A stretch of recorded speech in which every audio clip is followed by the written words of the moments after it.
전날에 와이프가 이렇게 도시락을 저를 위해서 해줍니다. 맛있겠죠?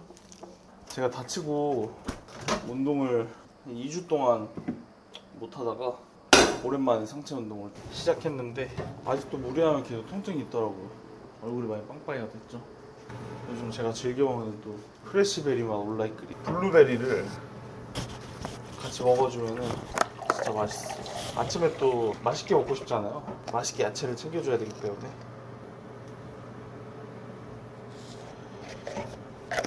이렇게 한 스푼만 먹어도 1일 평균 성인 섭취 야채를 30% 이상 먹을 수 있어서. 제가 다치고 우울해 하실 줄 알았죠? 전혀 우울하지 않습니다. 나중에 더 잘 되라고 몇 년 주기로 저한테 이렇게 항상 시련을 주세요. 제가 우울해가지고 이러고 계실 줄 알겠지만 전혀 그렇지 않습니다. 덕분에 지금까지 거의 뭐 이제 작년 미국 갔다 와서부터 시합 준비를 한 9개월, 10개월 동안 엄청 열심히 달려오던 느라 하지 못했던 것들을 그래도 많이 요즘 좀 하고 있어요. 사랑하는 와이프랑 또 시간을 보내기도 하고 소홀히 했던 옆이랑 뒤를 좀 되돌아보는 시간을 가졌습니다. 야채 가루 온라이크림과 블루베리를 이렇게 섞어서 먹는 거예요. 맛있겠죠? 베이글과 계란. 이거는 곰곰이라고 쿠팡 브랜드죠. 제가 스리라차 소스 되게 좋아하거든요. 초록 뚜껑이 칼로리가 좀 낮은 거고 다른 뚜껑은 칼로리가 좀 있어요. 다이어트 막 많이 했을 때랑 혹시 안 했을 때랑 차이가 있는 것 같아요. 다이어트 많이 했을 때는 아침에 딱 눈 뜨면은 밥 먹고 싶다라는 생각 말고 없거든요. 근데 이렇게 좀 체중이 오르고 그러면 참 간사하게 인간이 밥 먹고 싶다라는 생각도 있지만 조금 더 자고 싶다라는 생각을 하게 된다. 아직은 다리 다친 지 2주 좀 지나가지고 쉬고 그런 거밖에 근황이 없었던 것 같아요. 계속 쉬었던 것 같아요. 근데 이게 초반에 그래도 상체 운동을 할 수 있으니까 라고 하면서 계속 했는데 더 안 좋아지는 것 같더라고요. 그러니까 자꾸 이게 지면을 디디는 힘을 쓸 때 햄스트링을 되게 많이 쓰거든요. 자꾸 햄스트링을 많이 쓰다 보니까 파열된 부위가 계속 통증이 있어가지고 상체 운동도 과감히 한 2주 정도 쉬었어요. 요즘도 가볍게 해주고 있습니다. 제가 23년도에도 어깨 극상근 파열된 적이 있어가지고 상체 운동을 거의 4개월 동안 쉬었거든요. 하체 운동도 제대로 못했어요. 막 어깨 아파가지고.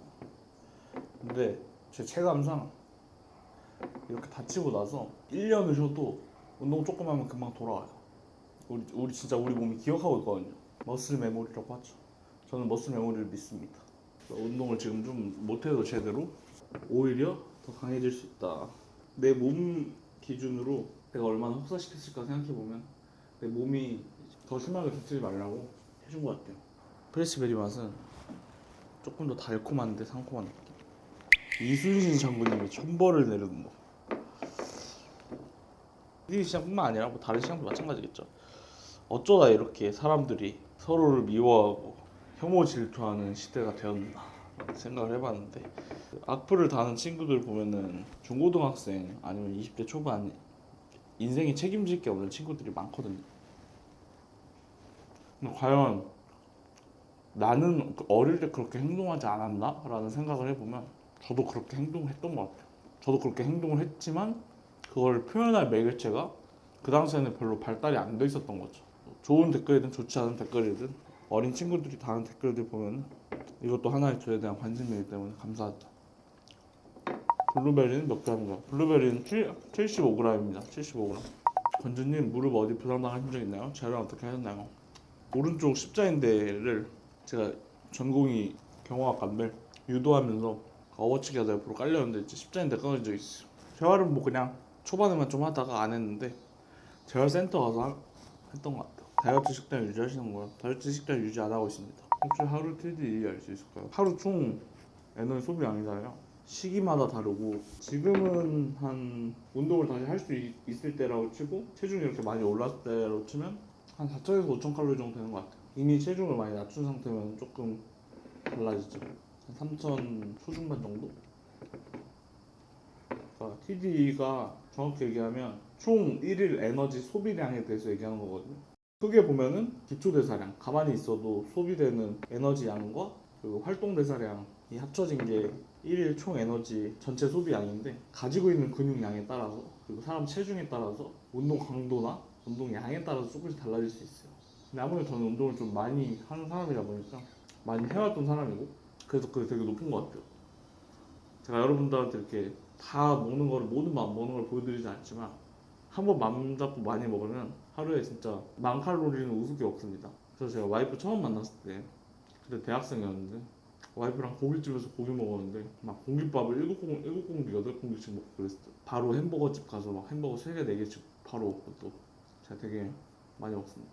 응원해주신 많은 댓글도 감사합니다. 선생님이 대학생이셨다면 어떤 식으로 식단을 해결했을지 궁금합니다. 제가 진짜 이거는 변하지 않는 진리에 대해서 딱 말씀드릴게요. 일반인 분들이 특히 근육을 발달시키고 싶은 일반인 분들, 대학생, 직장인 분들이 식단 구성하는데 되게 어려움을 많이 느끼잖아요. 근데 제가 어떻게 했고 그리고 어떻게 하는 게 제일 현실적으로 좋은지를 생각해보면 우리가 밖에서 사 먹는 음식들은 대부분 다 탄수화물 함량이 높아요. 막 도시락을 어떻게 싸서 다니고 이런 것도 중요하지만 실제적으로 대학생이고 직장인 분이시면서 취미로 운동하시는 분이라면 다른 분들과 같이 밥 먹는 자리가 많잖아요. 근데 내가 맨날 내 도시락만 싸서 이렇게 먹고 이러기가 좀 어려울 수 있어요. 그래서 저 같은 경우에는 어떻게 했냐, 그냥 닭가슴살 있잖아요. 닭가슴살을 몇 덩이를 들고 다니는 거예요. 그리고 예를 들어서 내가 오늘 뭐 누구랑 같이 밥을 먹는데 뭐 대학생이다 그럼 학식을 먹어요.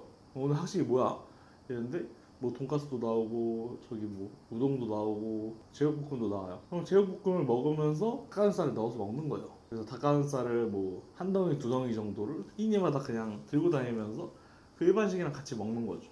그게 단백질 양만 챙겨주는 식으로 식단을 했던 것 같아요. 밥 많이 먹고 운동 무겁게 들고 얼마나 이제 영양분이 많이 충분히 들어와 있는 상태에서 사람들과 같이 밥도 먹을 수 있고 좋아요. 저는 그렇게 해결했습니다. 그리고 군대에서는 식단에 대해서 그냥 밥 나오잖아요. 그러면 밥 많이 먹고 고기에 한 번씩 덮어서 먹고 그랬어요. 식단을 따로 안 했습니다. 운동 끝나고 그때는 먹을 수 있는 게 많이 없다 보니까 참치잖아요. 참치캔에 기름을 다 빼가지고 막 먹고 했어요. 근데 거의 별로 신경 안 썼어요. 즐겁게 하는 게 제일 중요하다고 생각해요.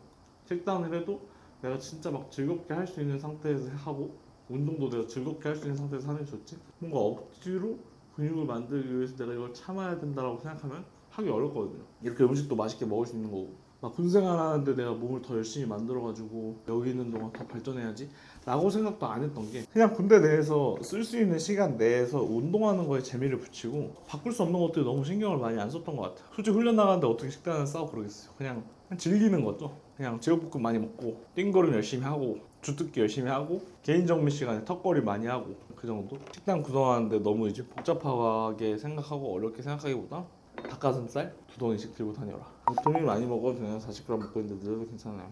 40g이면 그렇게 많지 않은 양이에요.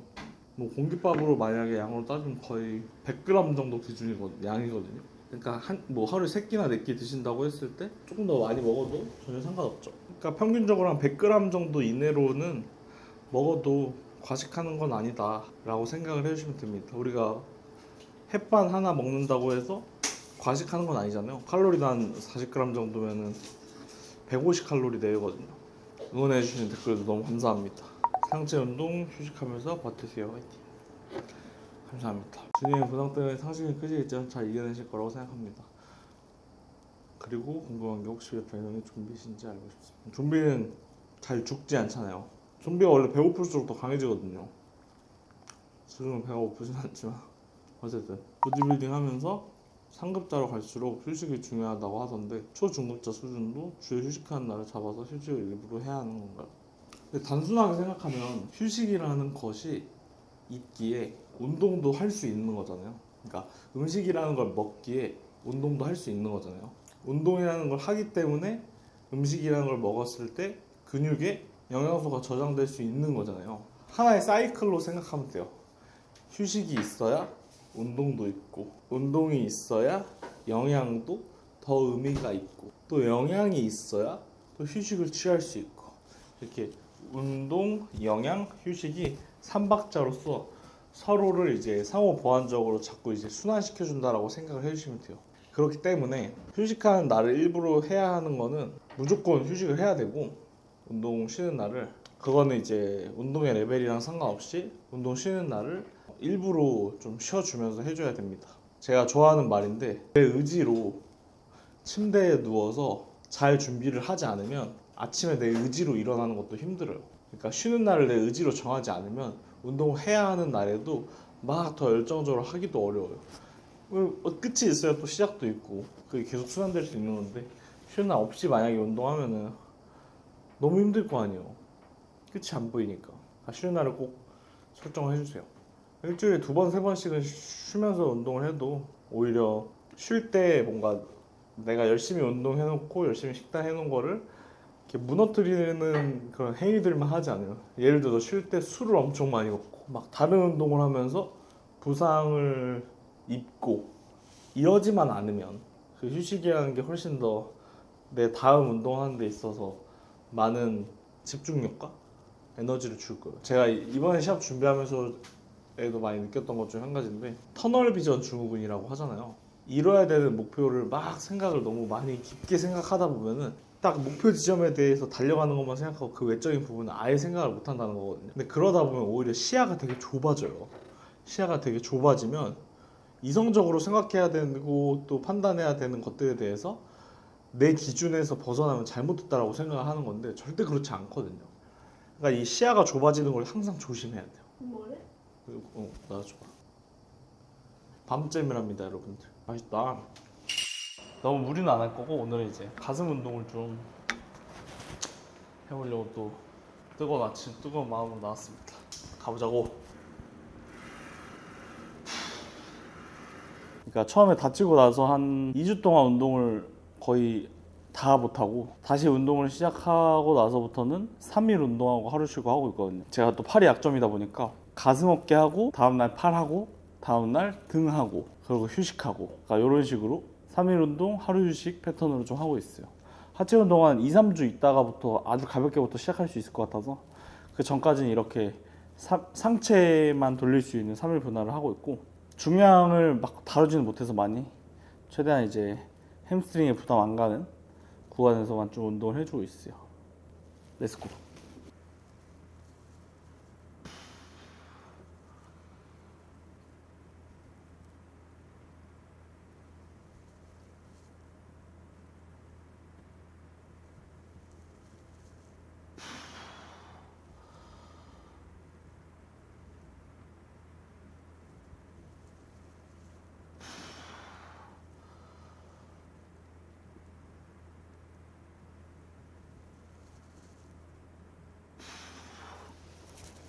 와, 2019년부터 시합 준비해서 처음으로 올해 시합을 좀 못 뛸 것 같은. 네. 참 이게 9개월, 10개월 동안 이렇게 쌓아 올린 걸 올해 못 보여준다고 좀 생각해서 초반에 조금 힘들었는데, 내년에 더 좋아질 거니까. 또 처음에는 막 전 재산을 다 잃은 기분이었거든요. 이런 시절이 또 있어야 부상이라는 실수를 안 할 수 있는 거니까. 시합을 위해서만 보디빌딩 해왔던 건 아니니까, 뭔가 이전보다 더 발전하기 위해서 했던 거니까, 이런 시간들도 앞으로의 발전에 있어서 도움을 주기 위한 시간들이겠죠. 모든 일은 다 이유가 있으니까. 또 오늘 또 센터 쉬는 날이고 아무도 없고 노래도 안 나오니까 괜히 더 뭔가 로우해 보이네.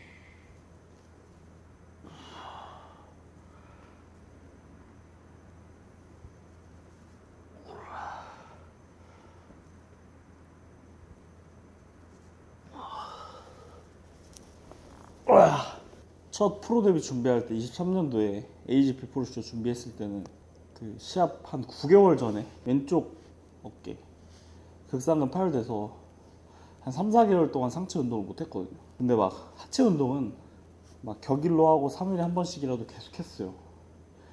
근데 아무래도 이번에는 이제 내전근이랑 햄스트링 있는 쪽이 좀 파열됐다 보니까 하체를 못 쓰잖아요. 그런 스트레스가 조금 더 큰 것 같아요. 저는 약간 좀 성향적으로 육체적으로 힘든 뭔가를 도전적으로 하고 불태워야 되는 그런 성격인데 하체 운동 하고 싶은 마음이 크죠.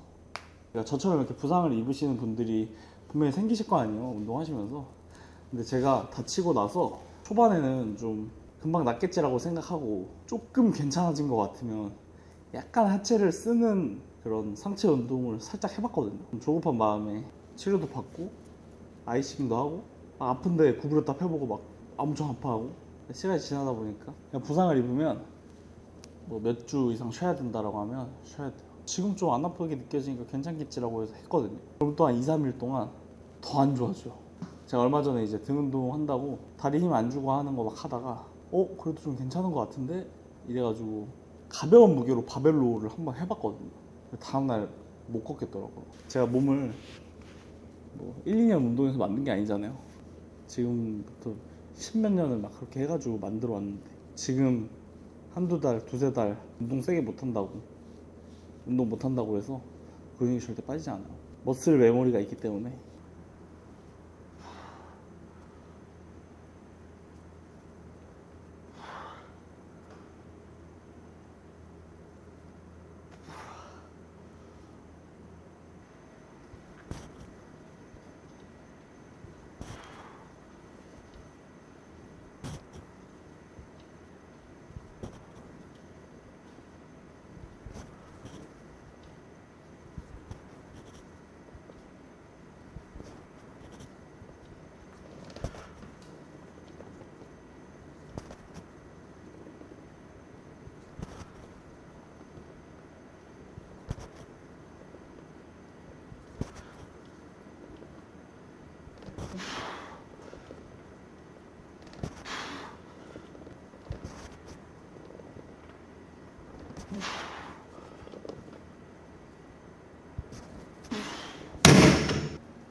확실히 유독 이제 가슴 부위가 다른 모든 부위에 비해서 속근 섬유가 많다 보니까 파워풀하게 힘쓰고 빨리 지치고 그런 영향이 좀 큰 것 같아요. 그래서 그런 이점을 좀 활용해서 가슴을 잘 발달시키려고 하면 쓸 수 있는 에너지 선에서 최대한 좀 무겁게 무게를 다루려고 하고, 당연히 무거운 무게를 다루면 개수는 좀 떨어지겠죠. 그래서 일반적으로 뭐 8에서 15회가 근성장에 유리한 횟수라고 하는데, 제가 생각하기에 가슴은 8에서 15회보다는 한 4에서 10회?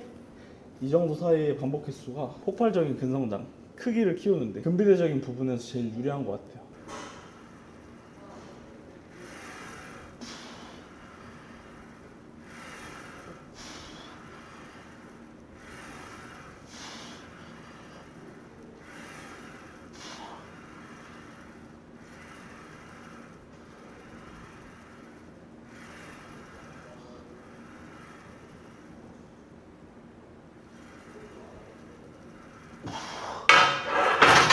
케이블 체스트 프레스 동작을 하겠습니다. 케이블은 지속적인 장력을 만드는 데 있어서 도움을 많이 주기 때문에 첫 번째나 마지막 종목으로 동작을 하면 조금 유리한 도구일 수 있다.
네 여러분, 오늘 이렇게 4가지 가슴 운동을 진행을 해봤습니다. 한 3에서 4세트씩만 진행을 했고, 메인 운동으로 따지면 거의 한 10세트 정도 한 것 같은데, 앞으로도 또 열정 있는 모습과 다시 또 열심히 달려서 계속 성장하고 발전하고, 그로 인해서 좋은 것들을 나눠드릴 수 있는 권준이 되겠습니다. 항상 영상 시청해주셔서 감사드리고, 좋은 말씀 댓글 남겨주셔서 너무 감사드리고, 또 어렵거나 궁금한 부분들 있으시면 댓글 남겨주시면 항상 운동하기 전에 소통하도록 하겠습니다. 다음 영상으로 찾아뵙도록 하겠습니다. 감사합니다.